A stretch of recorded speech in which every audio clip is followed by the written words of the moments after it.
शाहिद साहब, लेकिन तनकीद करने वाले तनकीद करते हैं अचकज़ई साहब के एक बयान को लेके जो है वो काफ़ी अचकज़ई साहब वो इसमें कोई दहशत गर्दी की हमायत तो नहीं कर रहे। वो तो ये कह रहे हैं कि उन्होंने कहा कि 4 ज़िलों की फौजें, असल में बात यह है कि बरतानवी राज में ये जो ज़्यादा भर्ती जो थी इन 4 अजला से होती थी, यानी ये जेहलम है, अच्छा, चकवाल है, मियाँवाली है, अटक है, तो ये यहाँ से ज़्यादातर भर्ती होती थी और ये मार्शल रेस कहते थे, यानी यहाँ के रहने वाले बड़े नस्ल दर नस्ल यानी फौजी एक उसके साथ दस्तों का हिस्सा होते थे। सही है। और इसलिए और यानी बड़ी एक बहादुरी से लड़ते थे यहाँ के लोग। लेकिन अब by the passage of time अब तो यानी आज भी बड़े यानी बाखबर अस्करी ज़राए जो हैं उनसे हमारा रब्ता हुआ। उन्होंने कहा कि जो आबादी जो है जो तनासब उसका है कम बेश उसी तनासब से अब फौज में अफसर हैं और जवान हैं। अच्छा, तो यानी और हर सूबे के लोग फौज में शामिल हैं, बल्कि गिलगित बल्तिस्तान और आज़ाद कश्मीर में तो लोग ज़्यादा बड़ी तादाद में फौज का हिस्सा है। तो अब ये बात जो है ये मुहावरे में तो दुरुस्त हो सकती है, अमली तौर पर दुरुस्त नहीं है।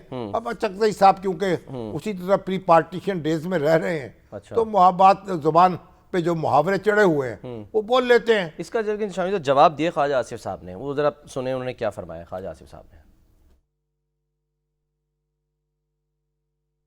सर ये एक वफाकी फौज है किसी सूबे की या किसी 4 जिलों की फौज नहीं है जिस तरह लीडर ऑफ अपोजिशन ने कहा है।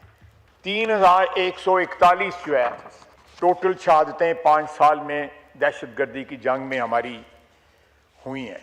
हम अपने अव्वल और आखिर अपने सियासी मफादात की जंग लड़ रहे हैं,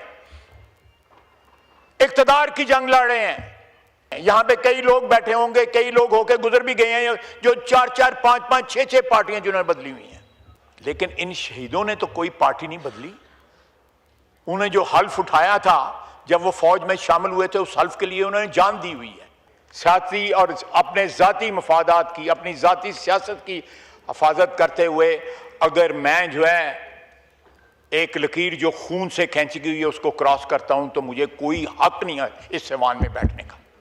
लेकिन आज जब हम बरसरे पेकार हैं इस वतन की हिफाजत के लिए कि आप, मैं और ये सारे लोग जो है हमारे बाल बच्चे और 25 करोड़ आवाम जो है और रात को जो है चैन से सो सकें। शामी साहब सवाल ये भी है। हाँ, अब ये बात ये है, मेरा ख्याल है कि इस पर कोई इख्तलाफ नहीं है। अच्छा, और फौज जो है हमारी कौमी फौज है और पूरी कौम जो है उसके साथ जुड़ी हुई है। और हमारी फौज जो है यानी इतने वसाइल कम होने के बावजूद हम पाकिस्तान जो है उसके वसाइल को बहुत ज़्यादा नहीं है। हम अपने डिफेंस पे जो अखराजात करते हैं वो आप इंडिया जैसा बड़ा मुल्क जो है वो हमारा हरीफ है, अब उसके मुकाबले में तो ऊँट के मुंह में ज़ेरे वाली बात है। इसके बावजूद लेकिन एक पैसा जो है बड़ा एक सलीके से खर्च किया जाता है और अल्हम्दुलिल्लाह हमारी फौज दुनिया की बेहतरीन फौजों में शुमार होती है। पूरी दुनिया जो है उसका एतराफ़ करती है। और अभी आप देख लीजिए मार्का हक में किस तरह उसने अपने आप को मनवाया है और पूरी दुनिया जो है उसको सलाम कर रही है। तो एक जो हमारी दुनिया शामी साहब सलाम कर रही है और पाकिस्तान के जो बयानिया है उसको एक्सेप्ट कर रही है, तो फिर ये तनकीद भी तो हो रही है कि अभी भी कुछ लोग पाकिस्तान में ऐसे जो कहते हैं जी सबूत दिखाओ। नहीं, वो तो अब देखिए ये तो सियासत है ना असल में। जो हुकूमत से मुखालिफ होते हैं या कोई परेशान होते हैं, कोई उफ्ताद में मुब्तला होते हैं, अच्छा, वो इस तरह की बहकी बहकी बातें कर लेते हैं।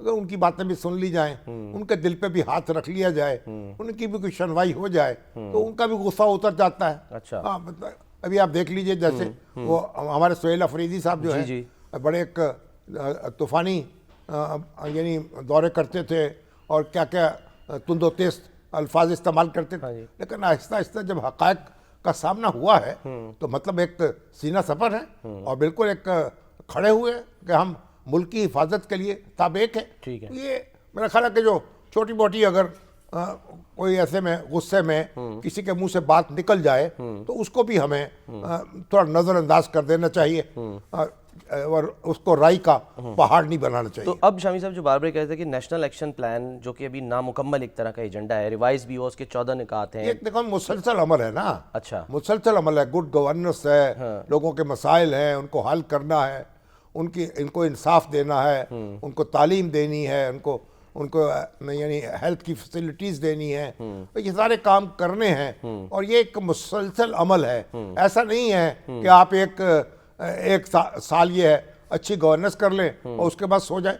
अब तो आप देखिए कैसा है कि मैं तो, मेरी एक अजीज़ा मुझे कह रही थी कि उनके घर की जो मुलाजमाएँ हैं जब वो आती थी और बड़ी परेशान होती थी, बाजार में जाती, अच्छा कोई आवाज़ें कस रहे हैं, कोई घूर के देख रहा है, अच्छा, यहाँ पे ठीक, यहाँ पे। और अब तो अल्लाह के फजल से जब से मरीम आई हैं और इन्होंने एक बड़ी एक डिसिप्लिन कायम किया है, हाँ जी, तो किसी की जरूरत नहीं है। अब तो औरतें जो हैं, हैरासमेंट का कोई तस्वुर कोई नहीं कर तस्वुर नहीं है, वो घूरने वाली आंखें नहीं नजर आ रही कि आपको, वो पैनिक बटन्स बना दिए हैं, आवाज़ कसने वाला नहीं है। तो एक बिल्कुल एक यानी माहौल यकसर बदल गया है। तो ये गवर्नेंस जो है उसको बेहतर करने की जरूरत है। आप देखिए कितनी बड़ी, यानी लाखों लोग आए बैरून लाहौर से और बसंत मनाई गई 3 दिन तक। एक वाकया रिपोर्ट नहीं हुआ कि किसी खातून को किसी ने छेड़ा हो, कोई नाजेबा हरकत की हो, कोई ऐसी यानी किसी को जसारत हुई हो। तो मतलब यह है कि हुकूमतों को चौकस होना होगा और अपना काम करना होगा। और माशाल्लाह सारे अपनी जगह लगे हुए हैं। अब मुराद अली शाह साहब जो हैं वो भी अब अपना कमर कसी हुई है उन्होंने, और यहाँ KPK में भी सुहेल अफरीदी साहब जो हैं वो अब गए, स्कूलों का दौरा कर रहे हैं। स्कूल जो है कवायली इलाके में जो स्कूल है उनको उन्होंने दोबारा जिंदा किया है, एक फैसिलिटीज उनको दे रहे हैं।